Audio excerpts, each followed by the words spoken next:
O Pleno News entrevista o prefeito da cidade do Rio de Janeiro, Eduardo Paes, que está caminhando para o seu 4º mandato, é o prefeito mais longevo da história do Rio de Janeiro. Muito obrigado por essa entrevista. Prazer enorme estar aqui com vocês, uma honra. Eu quero saber, para a gente começar, qual é o balanço que o senhor faz desse ano que está findando agora e que encerra também o teu 3º mandato, né?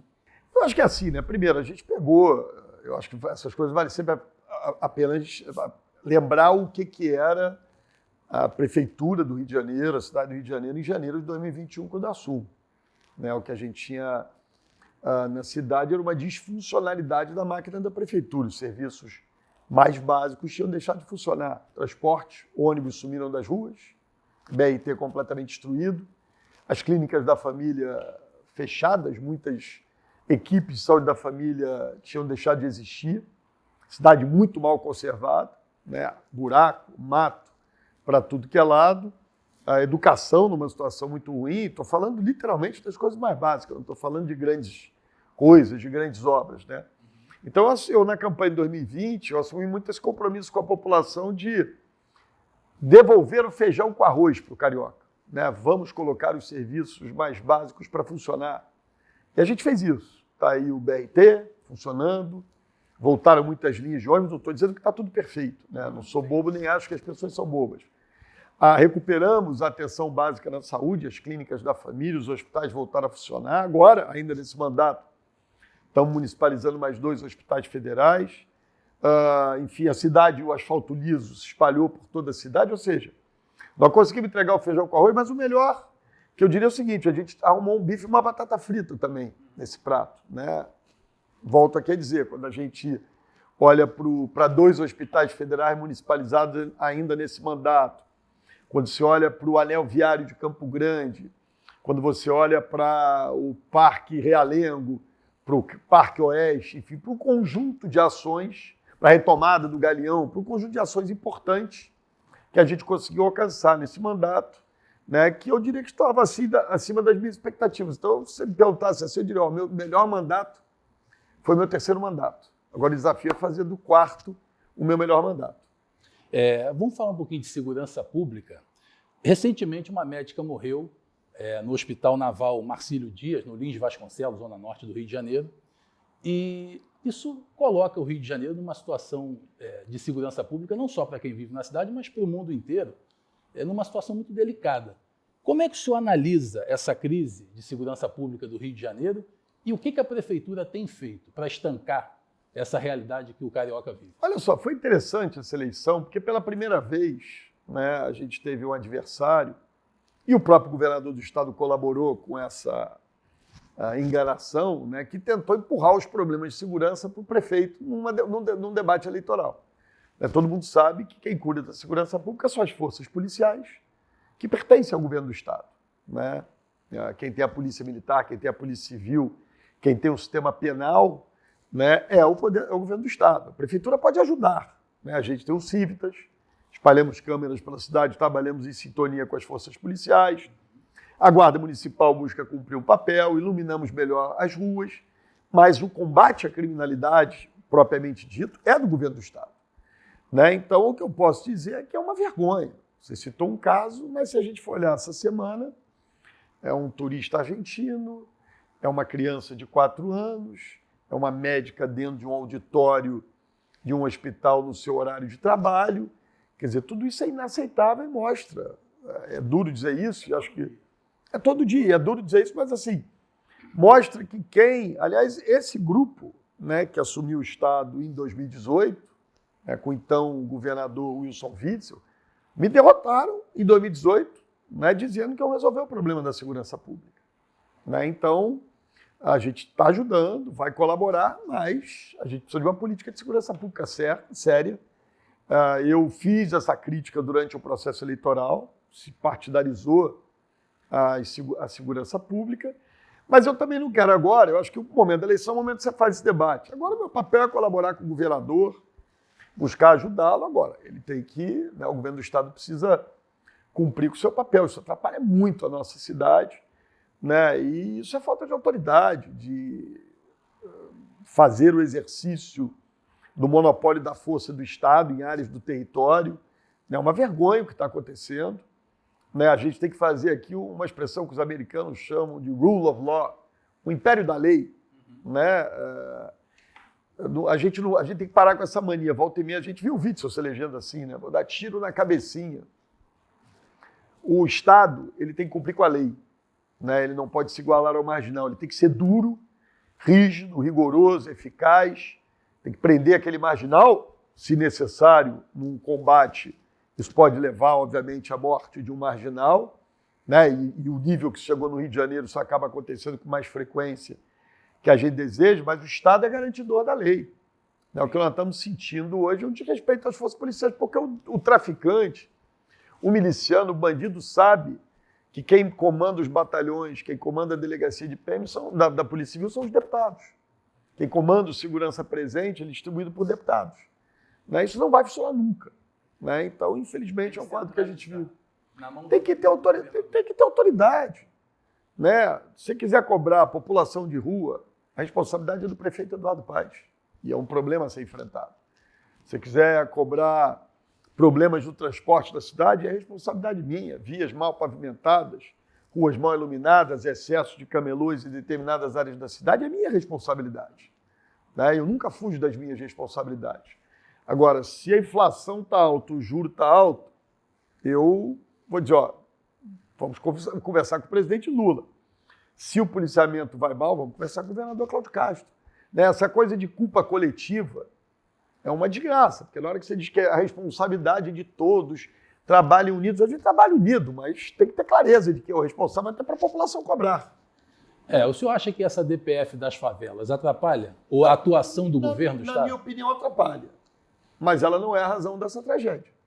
Né? Ela atrapalha e ela é, na verdade, resultado, né, ou consequência da falta de autoridade do governador. Né? Ao não implementar uma política de segurança séria, ao distribuir as delegacias e comandos de batalhão entre os políticos, né, você gera uma reação das autoridades em Brasília. Né? Então, eu acho que é muito ruim, mas acho que está servindo como uma desculpa. Essa DPF já tinha que ter caído. Bastava o Estado cumprir com algumas exigências. Qual é o plano de voo?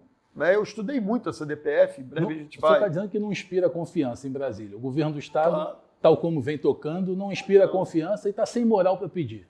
Claro que não. É então, isso? Assim, é isso. E a DPF eu acho muito ruim, sou contra a DPF, já me manifestei contra a DPF, agora ela não impede o exercício do papel do Estado na segurança pública. Né? Virou uma boa desculpa para a incompetência de quem comanda a segurança do Estado. Agora, o senhor acha que é possível resolver o problema da segurança pública no Rio de Janeiro? Claro. Mas é possível resolver sem Brasília, sem o governo federal, sem Forças Armadas? Então, olha só, a experiência brasileira, né, mostra que, a experiência carioca, mostra que em diversos momentos, né, a gente teve, o Witzel foi 2 anos governador com o presidente Bolsonaro, e o Cláudio Castro 2 anos com o presidente Bolsonaro, que é um homem que, né, enfrenta a questão da criminalidade da maneira que a gente conhece. Né? Ele nunca mandou Forças Armadas para cá. Aliás, as Forças Armadas vieram no governo da Dilma. Cada vez que as Forças Armadas entraram no Alemão, na Maré, foi no governo da Dilma, não no governo do Bolsonaro. Né? Eu acho que, sim, a polícia do Rio tem condições de resolver. Agora, esse exemplo ele começa de cima. Né? O que vai levar um oficial da polícia militar a falar, eu vou me ferrar inteiro, isso aqui está tudo partidarizado, está politizado. Né? Então a gente tem que parar de encontrar desculpa para essas coisas. Que eu podia dizer aqui, olha, tem uma decisão do Supremo também que me proíbe de retirar utensílios de moradores de rua da rua. Existe essa decisão, mas não é a razão do problema está aí. É incompetência nossa, nós não tivemos ainda, não é falta de esforço, não. Né? É uma área técnica, botei primeiro com a assistência social, depois com a saúde, e não encontramos o modelo ainda. Né? Então, sabe, eu acho que o papel do governante é dizer, isso aqui eu ainda não consegui, dialoga com a sociedade não é burra. Acabou de me reeleger aí com os problemas que tem a cidade, mas entendendo. Né? Então, você não pode responsabilizar os outros por aquilo que você não faz. Senão, não se candidata, vai fazer outra coisa da vida. Né? O senhor é favorável a armar a Guarda Municipal? Totalmente. Por que não consegue botar esse plano em prática? O senhor está indo para o 4º mandato, mas depende de com toda a boa vontade. Por que não consegue? Depende de 51 vereadores. né? E aí, quando você entra nessas questões, tem questões, por exemplo, que são mais de valores, né? São visões mais pessoais. Muitos vereadores que votam com o governo nesse tema são contra. Acham que a Guarda Municipal Armada vai virar mais uma milícia, né? Então, eu vou voltar à carga com esse tema no início da próxima legislatura, né? Vamos colocar isso como uma questão fundamental para a cidade. Agora, mesmo assim, a gente vai avançar um pouco mais nisso, mas isso não vai resolver esse problema. A Guarda Municipal nunca vai conseguir enfrentar o traficante, até porque ela tem um limite de armamento, né? A gente consegue entrar um pouco mais no asfalto. Né? O crime é menor, né? Menor. Então a gente vai buscar entrar, nossos planos é entrar mais ainda nisso, e óbvio, o armamento é fundamental para que a Guarda Municipal tenha respeito, mas essa loucura que a gente vê no Rio, né, de territórios dominados. Uma loucura. Isso é tarefa das forças policiais do Estado do Rio. Claro, tem o papel do governo federal no combate ao tráfico de drogas, de armas, tudo isso tem. Mas e aí, vamos ficar então responsabilizando os outros? Né? Eu, quando me candidatei a governador, eu disse, vou avançar e melhorar muito essa situação. Você tem que fazer a sua parte primeiro para exigir dos outros a parte dos outros. Perfeito. Vamos falar um pouquinho sobre o seu relacionamento com o presidente Lula. Vocês são amigos? O senhor mandou mensagem para ele agora para saber como é que foi a cirurgia, que ele bateu com a cabeça? Olha, mandei, mas mesmo que eu não fosse amigo, eu mandaria. Né? Acho que um aspecto civilizatório cristão. Né? A gente nunca deve desejar o mal a ninguém e ter uma relação institucional, mas eu tenho uma relação muito boa com o presidente da República. O presidente Lula ajuda muito o Rio. Né? Ele ajudou muito nos outros mandatos e está ajudando agora. Problemas históricos, como o Galeão, que eu citei aqui como exemplo, né? Eu passei 2 anos no governo anterior tentando resolver, o governador Cláudio Castro também. Né? Eu fui lá e expliquei, presidente Lula, o Rio de Janeiro precisa disso. Ele, na hora, deu ordem e foi feito. Né? Então, o volume de recursos que a gente conseguiu com Brasília para fazer o anel viário de Campo Grande, para comprar os BRTs, para fazer algumas dessas obras que eu citei aqui, né? O que me interessa como prefeito não é amigo, não é amigo. O que interessa é o seguinte, o sujeito é presidente da República, está ajudando a minha cidade, vai merecer meu agradecimento, meus aplausos. Né? Tá ajudando, o governador está ajudando a minha cidade, está melhorando a segurança, vai merecer meu agradecimento, meus aplausos. Esse é o nosso papel como governante. Né? Então, o presidente Lula, em reiteradas oportunidades, tem demonstrado enorme carinho com o Rio de Janeiro. Né? E é disso que precisa. Né? Eu acho que é assim que a gente vai caminhar. O senhor tem a imagem muito associada no Rio de Janeiro ao presidente Lula. É comum, a gente escuta falar, Eduardo Paes é o soldado do Lula no Rio de Janeiro. Isso eu escuto com certa frequência. Não, o que aconteceu foi porque pegaram aquela vez um telefonema meu para ele. De Maricá. Exatamente, o famoso telefonema de Maricá. O meu grande pecado, olha, o cara que foi, depois de 30 anos de vida pública, 4 mandatos de prefeito do Rio de Janeiro, 2 de deputado federal, secretário, vereador, subprefeito. A única vez que me investigaram, descobriram que eu chamei Maricá de um AM de lugar. Né? E aí, naquela ligação, o presidente Lula tinha passado lá por uma busca e apreensão, essas coisas que ex-presidente passam. Né? A gente vê aí, né, acusação de matou, de roubo de joia, disso, o Lula roubou tinha triplex, o outro roubou joia. É uma loucura. Você ser político no Brasil é complicado. E eu fui solidário. Por exemplo, vocês jamais me viram, né? Eu não tive o apoio do presidente Bolsonaro, o presidente Bolsonaro apoiou o Witzel, o Cláudio Castro, o Crivella e agora o Ramagem, né? Não está com um dedo muito bom para o Rio de Janeiro, mas vocês jamais viram uma atitude minha dizendo vamos prender o Bolsonaro, roubou as joias, tentou um golpe, tentou matar o Lula, tentou matar... Não entro nessa.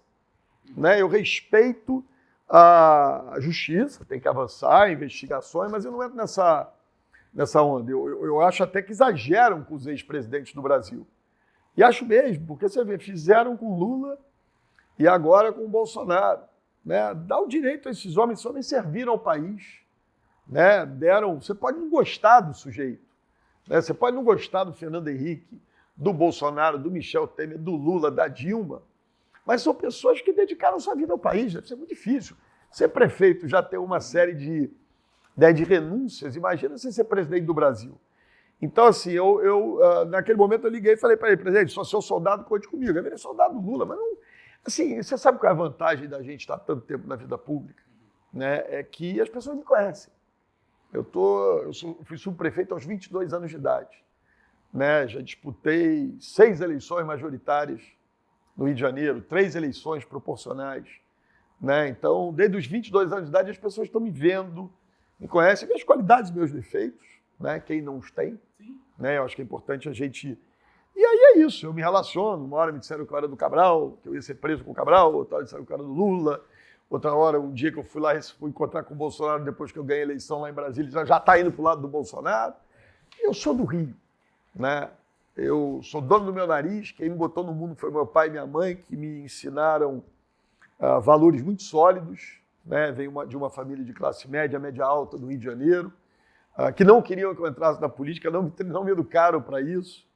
Né? Sou um homem casado há 22 anos, há 27 com a mesma mulher, tenho 2 filhos e toco a minha vida. Agora, a política você convive. Outro dia eu estava vendo no Jornal o Globo uma reunião em São Gonçalo, que eu vi lá a imagem, era o governador, era o ex-presidente Bolsonaro, com o Cláudio Castro, com o Rodrigo Bacelar e com o Eduardo Cunha. Você vai achar que eu vou achar que o Bolsonaro, que eu conheço há tanto tempo, né, tem algum tipo de similaridade com o Eduardo Cunha? Não tem. Já estava lá o Eduardo Cunha.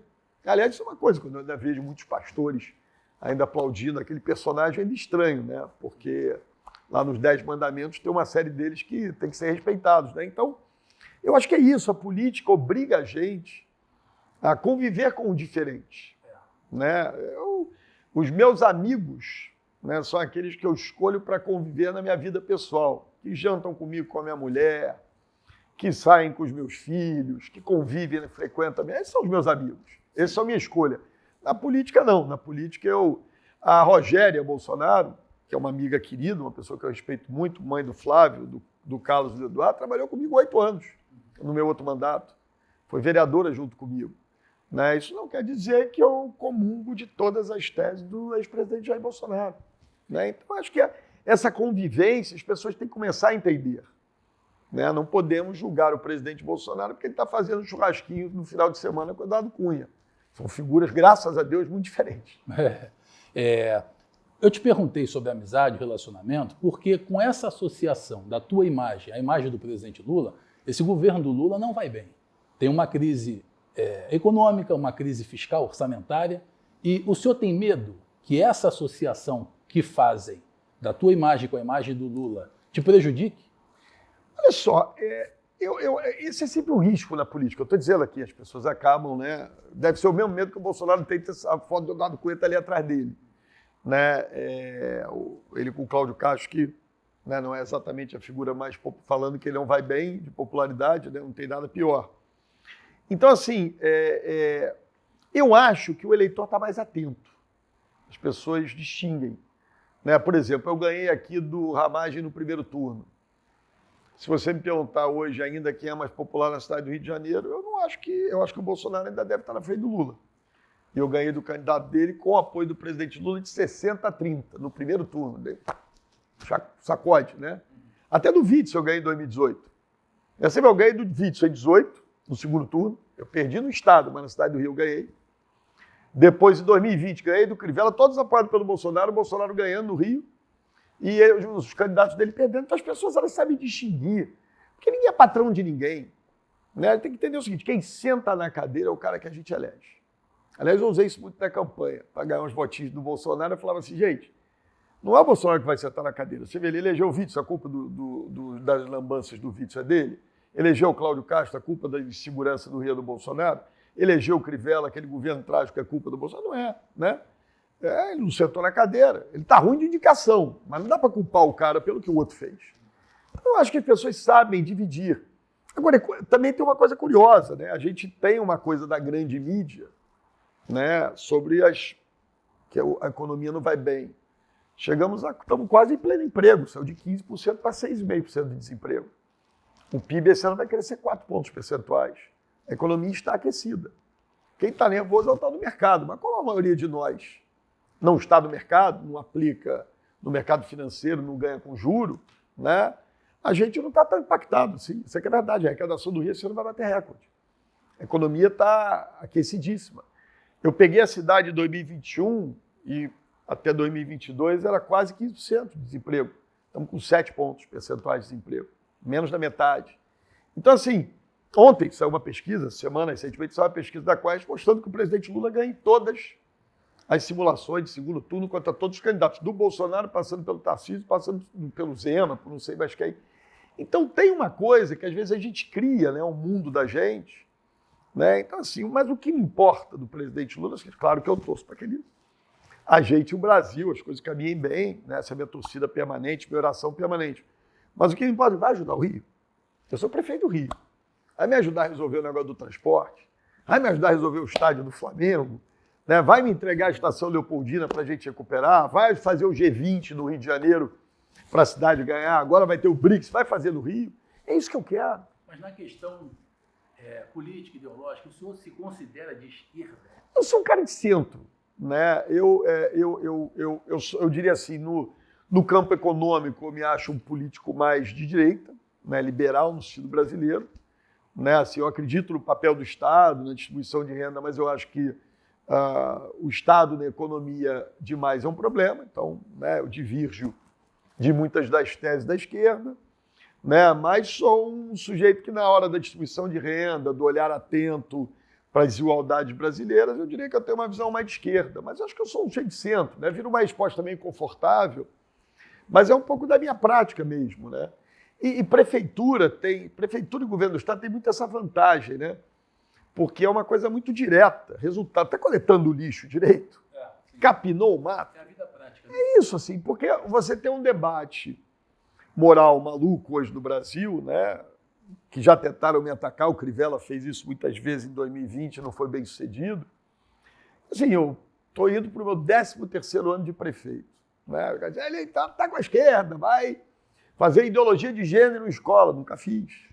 Né? Vai defender. Não, eu acho que, né, eu sou um pai de família e acho que... Agora meus filhos já estão mais velhos, né? Agora cada um com os valores que a gente ensinou em casa, eu e minha mulher, que eles aprendam, mas que eles toquem a vida deles. Né? Mas eu acho que essa coisa a gente aprende em casa, os valores, né? Que caminho seguir, tal, enfim, o que é correto, o que não é, o perigo disso. Né? Isso é um papel, a própria vida sexual, né? Que a gente quer que os nossos filhos tenham uma vida sexual saudável, como é que você orienta, como é que você explica, né? Isso tudo são valores que aprendem em casa, né? Então é isso, esse debate brasileiro, esquerda, direita, né? Eu acho que a gente precisa, o Brasil tem problemas tão graves que a gente precisa buscar construir consenso. A gente conseguiu isso em algum momento na história. O Plano Real foi um exemplo disso. Né? As forças políticas brasileiras, de alguma maneira, se entenderam e disseram, olha, nós vamos estabilizar essa moeda. Né? E ver ali o Plano Real, vemos outra realidade. No governo Cardoso, depois no governo do presidente Lula, houve um certo consenso, vamos diminuir a pobreza, a miséria, a desigualdade, a fome, né? Houve um certo consenso. Né? Desde então, a gente não teve mais nenhum grande consenso. Né? Eles são sempre... É muito polarizado. É muito polarizado, isso é muito ruim. É muito ruim, entendeu? Então, sabe, esse jogo de ódio, né? Pelo amor de Deus, não tem coisa que a gente pode concordar. Né? Eu tenho a honra e o orgulho de ter tido o apoio de todas as lideranças evangélicas importantes para prefeituras que não me apoiaram porque estavam constrangidos do outro lado, também ficaram quietos. No fundo, estavam votando em mim. Né? Por quê? Porque as pessoas me conhecem. Né? A igreja não é de um grupo político, por exemplo. Né? A igreja não é do Bolsonaro, a igreja é do Senhor Jesus, de Deus. Né? Essa que é a verdade. Então, é disso que a gente está falando no processo eleitoral. E as pessoas não são gado, elas não são burras. Né? As áreas mais pobres da cidade, com a maior presença, por exemplo, de eleitores evangélicos, Santa Cruz, eu tive 80% dos votos. Já viu um lugar com mais crente que Santa Cruz, com mais igreja, cada esquina, cada canto, graças a Deus? 80% dos votos. Né? Então, sabe, eu acho que é um debate, né, que a gente está fazendo no Brasil que é meio fora da realidade. O que importa é a segurança pública. Deixa só para a gente encerrar esse assunto do teu relacionamento com o Lula, né? A gente vai partir para esse daí, dos evangélicos e o voto. A gente não ouve falar da sua esposa, que tem uma postura muito discreta, enquanto a primeira-dama Janja tem um protagonismo até negativo. Outro dia trouxe um problema até para o Lula, que veio a público e teve que né? Teve que desautorizá-la. Problemas diplomáticos, inclusive. Como é que o senhor analisa esse protagonismo? Não analiso. Né? Eu tenho, enfim, o meu estilo de ser. A minha mulher, ela não é uma ativista política, ela nunca esteve na política e sabe, né, separar bem o papel dela. Claro, tem uma função oficial de primeira-dama, em determinados momentos ela está, mas ela não é uma ativista política, não é uma pessoa que eu tenha conhecido na vida pública, na atividade política. Então, é assim que a gente conduz o nosso casamento, é assim que a gente conduz o nosso papel público, né, de prefeito, e inevitavelmente ela é primeira-dama. Eu sempre disse, só eu que me elegi, né, e ela falou, você que se elegeu, não me mete nas suas confusões, mas aí é uma questão de estilo.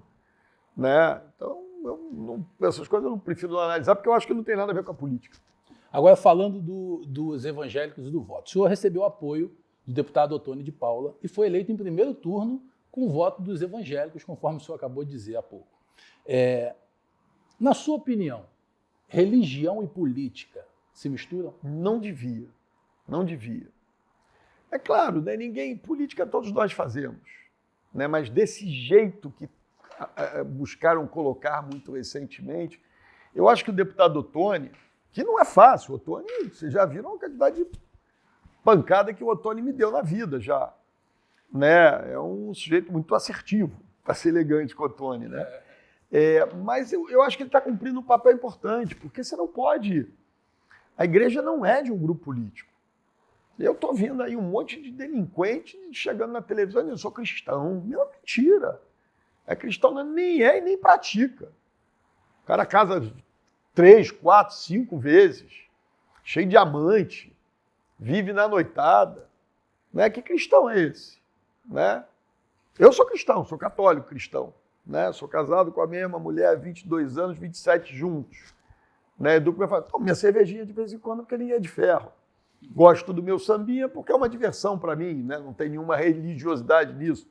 Até o Crivella já tentou insinuar que eu era o Zé Pilintra. Não sou macumbeiro, né? Mas respeito e defendo a liberdade religiosa daqueles que sejam de Umbanda, de Candomblé. Esse é um tema de cada um de nós, né? Da nossa fé, do nosso encontro com Deus. Né? Eu vou contar pela primeira vez numa televisão, eu fui batizado na Igreja Católica em 1987, com 17 anos, eu fui morar nos Estados Unidos, no intercâmbio. E fui morar na casa de um pastor batista. Eu fui batizado na Igreja Batista. O momento que eu aceitei Jesus de verdade foi lá, porque católico é batizado ali bebê, né? Então, assim, eu voltei para o Brasil, acabei voltando para a Igreja Católica, né? Mas então, assim, a gente vai vendo, mas ninguém deve votar em mim por causa disso, porque eu não sou de Umbanda. Se eu fosse, mas fosse um bom prefeito, merecia o voto das pessoas. Né? Esses são aspectos que não se misturam, é óbvio. A igreja é um lugar de encontro. Você tem o seu momento de professar a fé, mas você tem o momento de estar ali, né, debatendo, discutindo. Isso tudo ajuda, isso aumenta o capital social da sociedade, nos integra mais a sociedade. É inevitável que tenha um debate político. Mas a gente não pode deixar a igreja de Jesus Cristo virar a igreja de um grupo político, de um ator político. Eu acho que esse embate corajoso do Ottoni, tadinho, está apanhando pra caramba, é importante fazer. Né? Outro dia eu li que ele foi pedir uma oração pela recuperação do presidente Lula, desse problema de saúde que ele teve, e criou confusão. Pelo amor de Deus. Você acha que a igreja deve se abster da política partidária? Eu acho. A política... Agora é óbvio, o pastor é sempre um orientador. Ele vai sempre debater os valores. Ele, quando vê uma coisa na sociedade, é papel, obrigação dele debater, discutir. O padre faz isso. Imagino que o pai de santo deva fazer também, que lá o monge budista deva fazer, faz parte. Né? As pessoas não estamos fora, não estamos aqui só para falar do Senhor. Não, tem a hora do culto, tem a hora do diálogo com Deus, né? O momento que a gente conversa tal, e tem a hora que ele está aqui, a partir daqueles valores. Né? Mas eu acho que é muito ruim. Porque os homens, especialmente na política, erram. Erram. Né? A gente está aqui. Se a igreja erra, imagina um político. Né? Então a gente não pode vincular a fé das pessoas às ações essencialmente humanas né, que a gente vê. Então acho que é isso. Eu fico muito, muito impressionado e eu tenho visto isso. seres absolutamente que não merecem o nosso respeito, que são pessoas do mal, né? Que não tem nada a ver com Jesus Cristo, que nunca professaram nenhum tipo de fé. Eu sou cristão. Surfa na onda. Surfa na onda, né? Esse Réveillon em Copacabana, pela primeira vez, vai ter um palco gospel.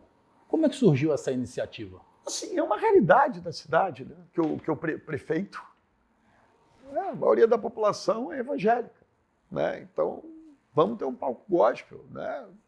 Você tem, aliás, tadinha da Aline Barros, da Fernanda Brum, um beijo para elas, tadinha, elas foram insinuar que eu me apoiar, veio a patrulha toda, não pode, não sei o quê. A maioria dos cantores evangélicos votou em mim, né?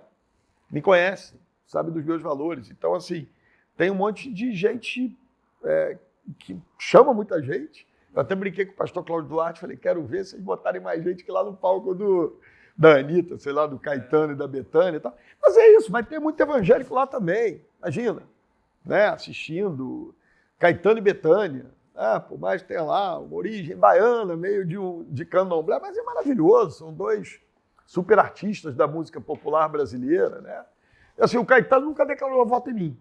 E eu acho o máximo. Em todas as eleições, contra o Gabeira, ele votou no Gabeira, declarou voto no Gabeira. Contra o Freixo, declarou voto no Freixo.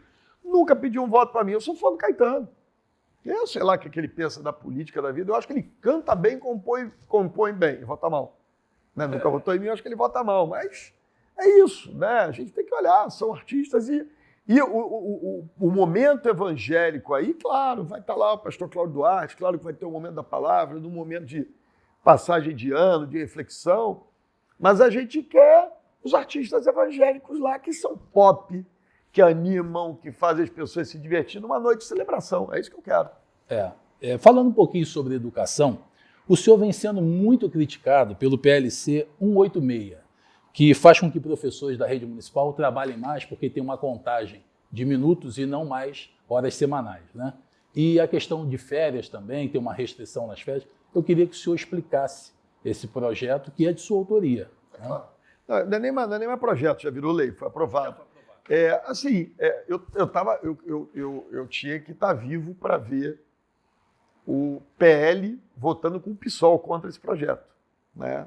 Essa foi a verdadeira aliança. Era lá aquele menino que é irmão daquele deputado lá da Assembleia, o Carlos Bolsonaro, com quem eu tenho, aliás, um bom relacionamento, a turma toda do PL votando agarrado com a turma do PSOL. Os protestos foram liderados pelo PSOL. Não, isso, mas PL e PSOL votaram juntos, né? Eu nunca imaginei ver essa cena na Câmara de Vereadores. E o que é esse projeto? Primeiro, o negócio das férias era mentira do Sindicato dos Professores. Hoje, o servidor público é obrigado a tirar um mês inteiro de férias. A gente estava flexibilizando, se o cara tirar 10 dias, tá bom, que é o que a maioria de nós fazemos, ou gostamos de fazer. Né? Então, era isso, férias. Em relação a isso, ela esclareceu, você contrata um professor 40 horas, ele não é obrigado pela lei a estar 40 horas é que todo mundo, né, tem que trabalhar. Ele não é obrigado a estar o tempo todo dando aula.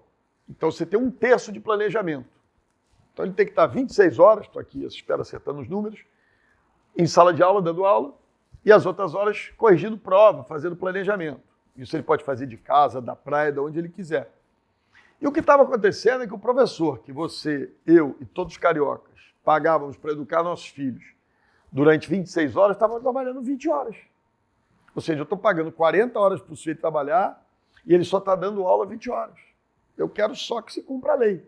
Que ele tenha um terço de planejamento para corrigir prova, que ele não vai ter contato com as crianças, mas se eu estou pagando 40 horas, eu quero que pelo menos 26 horas ele passe ensinando as crianças português, ciência, matemática, biologia, né? Porque o dinheiro não é meu. Não é meu, o dinheiro é da população, do IPTU que você paga, do ISS que você paga. Né? Então, me impressionou muito, porque eu vejo, assim, sempre esses deputados, eu tenho minha oposição de esquerda e tenho minha oposição de direita. Né? Você vê que eu estou no centro. Né? Eu não gosto de extremo. Então tem lá o PSOL no extremo, tem lá o PL no outro extremo. Né? Eu tenho horror extremo. Eu gosto de gente que dialoga, busca consenso e tal. Mas eu sempre vejo o PL defendendo o trabalho, né? Até com posições contra o servidor público, né? Reforma da Previdência e tal, fizeram um monte de coisa contra o servidor e tal. Então ali a gente está botando as pessoas para cumprirem com a sua obrigação, aquilo que a gente paga às pessoas. É isso que a gente fez. O senhor já jurou até pelo Vasco da Gama, que não viria candidato ao governo do Estado. O Kassab já disse, já quase que entregou na televisão lá, que vem, na hora ele vem. Eu queria que o senhor olhasse para essa câmera aqui e dissesse, o senhor vai ser candidato ao governo do Estado em 2026, olha para a câmera e vai ficar registrado. Primeira coisa, eu estou super envaidecido com esse negócio, né? Porque isso mostra, eu diria, esse desejo de tanta gente que eu fosse candidato a governador, mostra que, né, que as pessoas acreditam na minha capacidade de, se assumisse o governo do Estado, melhorar a vida no Rio de Janeiro, né? Um sujeito que está há tanto tempo na política, há tanto tempo prefeitando, né? É uma honra e orgulho. E mostra também uma certa insatisfação com o que aí está. E o senhor já concorreu 2 vezes ao governo do Estado. Não dá para dizer que não almeja. Exatamente. Não, mas eu não digo isso. Um dia eu falei, olha, como é que um cara que correu 2 vezes vai dizer que não quer, né? Então, assim, o meu compromisso é de ficar até o fim desse meu mandato, né? Esse foi o compromisso que eu assumi com a população carioca. Esse compromisso que eu pretendo cumprir. Já jurei pelo Vasco, pela Portela, né? Então, assim, meu desejo é ficar na Prefeitura do Rio. Agora vamos fazer umas curtinhas. Vamos lá. Algo que o senhor se arrependa na carreira política. Ih, tem tanta coisa. Tanta coisa, mas eu não vou lembrar não, porque geral é coisa ruim. Você só se arrepende de coisa ruim, né? Aí pega um monte de crítica que já fizeram. Eu ter ligado pro Lula aquele dia falando que Maricá era um AM de lugar, eu me arrependo. Essa é uma. É uma. E tem tantas outras. Tem política pública que você implementa, não dá certo. Sei lá, eu fiz muito Minha Casa Minha Vida no meu outro governo, mas fiz demais na Zona Oeste, né? Foi um erro, tinha que ter feito mais para a Zona Norte, né? Então, assim, estava dando casa para as pessoas, mas estava dando muito longe, ou em áreas muito sem infraestrutura, né? Então tem muita coisa, mas já tem gente pra caramba para me criticar, eu não preciso eu confessar demais aqui, não. Algo que te encha de orgulho? Eu acho que, assim, primeiro, acho que a coisa que enche o homem mais de orgulho que a gente possa ter é a família que a gente constitui, né? Então, o que mais me enche de orgulho é a família que eu constituí, com a Cris, o Bernardo, a Isabela e meus filhos. Na vida pública, serei o prefeito agora, a partir do 1º de janeiro, mais longevo da história do Rio de Janeiro. Ninguém me bate nessa história. Tem um garoto que é meu vice que está querendo depois bater, mas vai dar trabalho. É algo que se envergonhe? Acho que assim, quando você erra, você se envergonha. Esse dia o negócio de Maricá, eu morri de vergonha. Para voltar a Maricá, eu morri de vergonha. Está vivo isso, de Maricá, na sua cabeça. Coisa engraçada, porque não era nada demais, mas eu me lembro, né, os meus filhos eram pequenos, né, isso foi em 2016, 8 anos atrás, a Isabela devia ter 11, o Bernardo 12 anos, eu me lembro acordando eles de manhã, eles iam para o colégio, falei, papai ontem saiu no Jornal Nacional dizendo que o Maricá, a minha filha está nem aí para as coisas, fala, pai, não enche o saco, meu filho, você fica com vergonha, porque é um momento que você está exposto ali, é uma situação ridícula, né, mas, enfim, eu acho que a vida pública, com o advento de redes sociais, de novas mídias, né? Pleno é um exemplo disso, né? A nossa vida está muito exposta, né? Então, eu acho que é um pouco isso, e as pessoas também entendem, né? Elas sabem que, aliás, não esperem de mim um ser perfeito que vai acertar em tudo, porque eu estou longe disso. Uma inspiração na política. Eu acho que tem algumas pessoas que me inspiram, né? Eu acho que enfim, aqui no Brasil, eu acho que você tem o Cardoso, o Fernando Henrique Cardoso foi um presidente muito interessante, né? Eu acho que o Lula tem um olhar permanente para as pessoas mais pobres, eu acho que o JK tinha uma ousadia de ver um país grande, crescendo, avançando. Aí você for olhar para o mundo, eu acho que o Churchill foi um super primeiro-ministro inglês que teve capacidade de segurar um país e segurar o mundo naquele momento, a Europa, né? Acho que a Thatcher foi uma revolucionária em certos aspectos. Eu olho para o Roosevelt, vejo a ousadia do New Deal, acho Obama, o fato de ser o primeiro presidente americano negro na história, né? Então tem alguns líderes mundiais que eu fico observando, acompanho, olho para tirar o que eles fizeram de bom, e eles também, como seres humanos, cometeram os seus erros. Qual foi o pior momento que você enfrentou na vida pública? Tirando Maricá. Agora tirar Maricá, né? Tiveram alguns. Eu acho que esse período pós-prefeitura em 2016, esse ambiente que se criou contra a política, por motivos mais do que justificáveis, esse período de Lava Jato, né? Eu era o prefeito do Rio, da Olimpíada, então eu passei um período ali que as pessoas, né, queriam acreditar as pessoas que eu andava junto naquela época, o ex-governador Sérgio Cabral, o presidente Lula e os problemas que eles enfrentavam, como se eu também, por estar ali do lado, eu tinha que ter responsabilidade sobre aquilo. Então foi um período de muita acusação, muita dureza, mas eu acho que o tempo passou, né? Aqueles que me acusaram foram para o Chilindró. Eu me lembro da eleição de 2018, eu tinha 4 adversários, todos diziam, vai ser preso, é sócio do Sérgio Cabral. Os 4 foram parar na cadeia e eu estou aqui prefeito do Rio pela 4ª vez.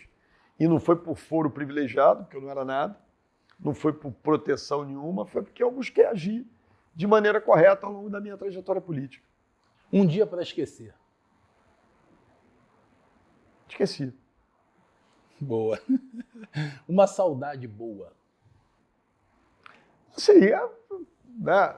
Saudade boa. Saudade boa é da juventude. Porque tem saudade que dói. E tem a saudade boa. Você pensei em saudade, pensei no meu pai aqui, né? Que faleceu de Covid. Mas aí é saudade boa, saudade ruim. Acho que é da juventude. Né? Eu estou com 55. Então o cara que vai ficando com 55, aí o joelho já dói. Já vai fazer mais xixi à noite. Eu não devia ter falado isso, mas pronto, falei. Né? Você passa de 50 anos, você acorda umas 3 vezes pela noite.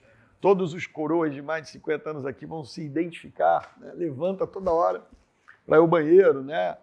Então a juventude é um momento. Agora também tem uma coisa fantástica de você estar mais experiente, mais velho, ter vivido as experiências da vida, a idade, a experiência trazem a sabedoria e às vezes a tranquilidade que a gente não tem.